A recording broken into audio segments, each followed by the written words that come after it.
ወደ ቻናላችን ቤተሰቦች እንኳን ወደ ቻናላችን በደህና መጣችሁ። አሁንም ሊቨርፑልን በተመለከቱ ዘገባዎች ተመልሼ መጥቻለሁ። በዚህ ሰዓት የምንመለከታቸው ፋብሪዚዮ ሮማኖ ሊቨርፑሎች በክረምቱ የዝውውር መስኮት የክንፍ ተጫዋች ላይ ያተኩራሉ እያለን ይገኛል። እንደዚሁም የቀድሞ የሊቨርፑል ተጫዋች የሆነው ዳኒ መርፊ አሁንም አሰልጣኝ አርነ ስሎት አጣብቂኝ ውስጥ ናቸው፣ የመባረርም ስጋት አለባቸው እያለን ይገኛል። በተጨማሪም መሐመድ ሳላህንና ዳርዊን ኑኔዝም የተመለከተም ዘገባ ይኖረናል። እስከ መጨረሻው ደቂቃ ድረስ አብራችሁ ቆይታችሁ እንድትከታተሉትን በአክብሮት ጋብዛለሁ።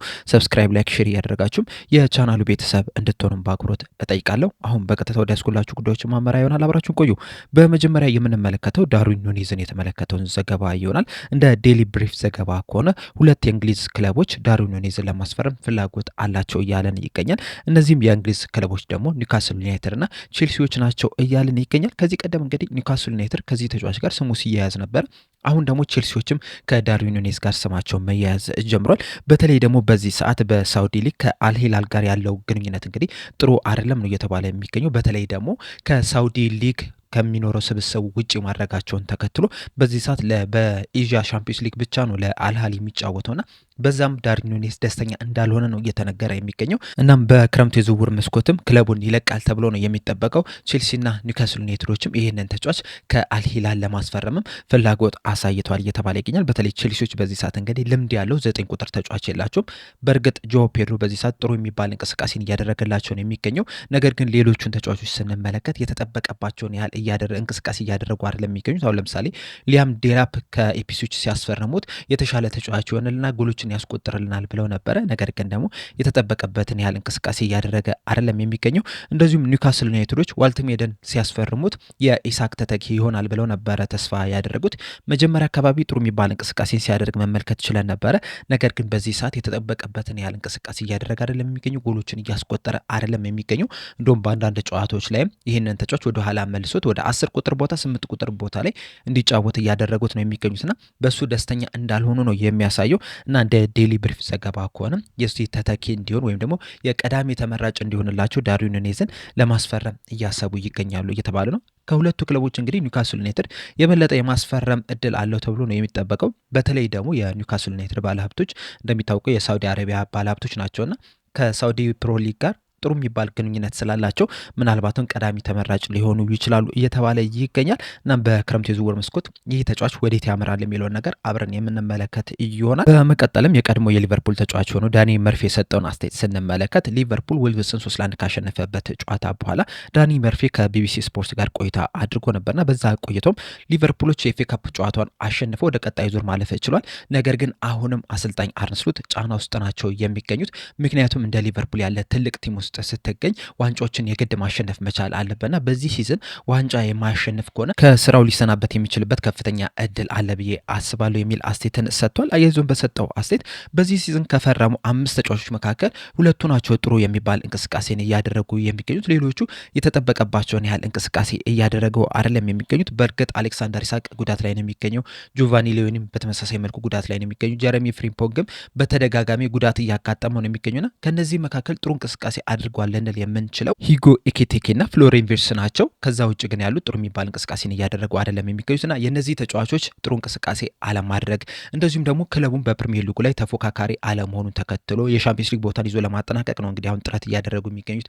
በካራባኦ ካፕ መሰናበታቸውን ተከትሎ እንግዲህ ከዚህ በኋላ ጥሩ እንቅስቃሴ የማያደርጉ ከሆነ የሻምፒዮንስ ሊግ ቦታን ይዞ የማያጠናቅቁ ከሆነ ዋንጫ የማያነሱ ከሆነ አሰልጣኝ አርነ ስሎት ይሰናበታሉ የሚል ሀሳብ ነው ያለኝ። እንደዚሁም ዋንጫም ለማንሳትም ያላቸው ብቸኛ አማራጭ ብዬ የማስበው ኤፍኤ ካፕ ነው። ምክንያቱም ሻምፒዮንስ ሊጉ ቀላል የሚባል አይደለም። ከዚህ በኋላ በጣም አስቸጋሪ የሚባሉ ጨዋታዎች ከፊት ለፊታቸው አሉና ለሊቨርፑል ዋንጫውን ለማሸነፍ ከባድ ነው የሚሆንባቸው። ስለዚህ ቢያንስ የኤፍኤ ካፕ ጨዋታውን የግድ ማንሳት መቻል አለበት። እንደዛ ካልሆነ ግን በጥሩ ሁኔታ ጨርሷል ለማለት ትንሽ ያስቸግራል። ምናልባት ግን የሻምፒዮንስ ሊግ ቦታን ይዞ የሚያጠናቅቅ ከሆነ እንደዚሁም የኤፍኤ ካፕ ዋንጫ የሚያነሳ ከሆነ በሻምፒዮንስ ሊግም ጥሩ ቦታ ላይ የሚደርስ ከሆነ ምናልባትም በስራው ሊቀጥል የሚችልበት እድል አለ ብዬ አስባለሁ የሚል አስተያየትን ሰጥቷል።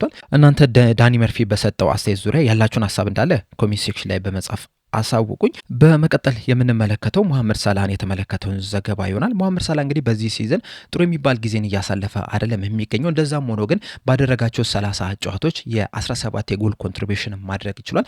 እንደዚሁም በወልቭስ ጨዋታ ላይ ጎል ማስቆጠር ይችላል። ሊቨርፑል 3-1 ሲያሸንፍ ሁለተኛዋን ግን ማስቆጠር የቻለው መሐመድ ሳላህ ነው የነበረውና ያቺ ጎልም 254ኛ ጎል ሆና ተመዝግባለታለች ለሊቨርፑል።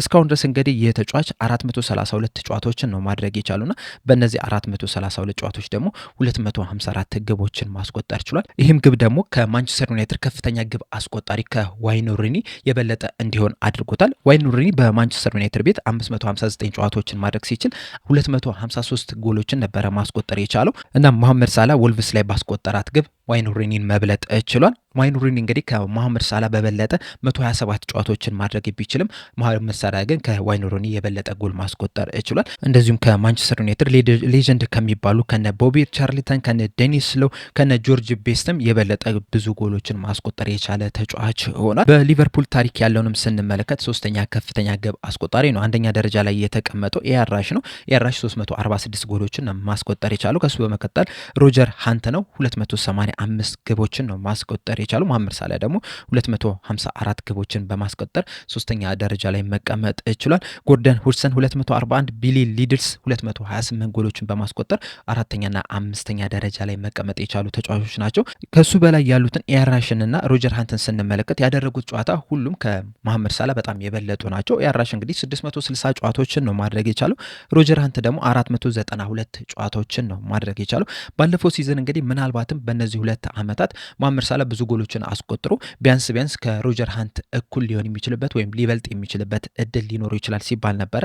ነገር ግን በዚህ ሲዝን ቅድም እንዳልኳችሁ ያን ያህል ጥሩ የሚባል እንቅስቃሴን እያደረገ አይደለም የሚገኘው። እንደዛም ሆኖ ግን 9 ግቦችንና 8 አሲስቶችን ማስመዝገብ ይህም እንግዲህ በመሐመድ ሳላህ ስታንዳርድ ከተመለከት ነው በጣም የወረደ ነው። ነገር ግን ደግሞ ከሌሎች ተጫዋቾች ጋር ስናወዳድረው ግን አሁንም በጣም ጥሩ የሚባል ቁጥር ነው። አሁን ለምሳሌ ከአርሰናል ተጫዋች ከሆነው ከሳካ ጋር ስናወዳድረው ሳካ በዚህ ሲዝን 38 ጨዋታዎችን አድርጎ ያስመዘገበው የጎል ኮንትሪቢዩሽን ወይም ደግሞ የጎል አስተዋጽኦ 15 ብቻ ነው። 9 ጎሎችን ሲያስቆጥር 6 አሲስቶችን ማስመዝገብ ይችላል።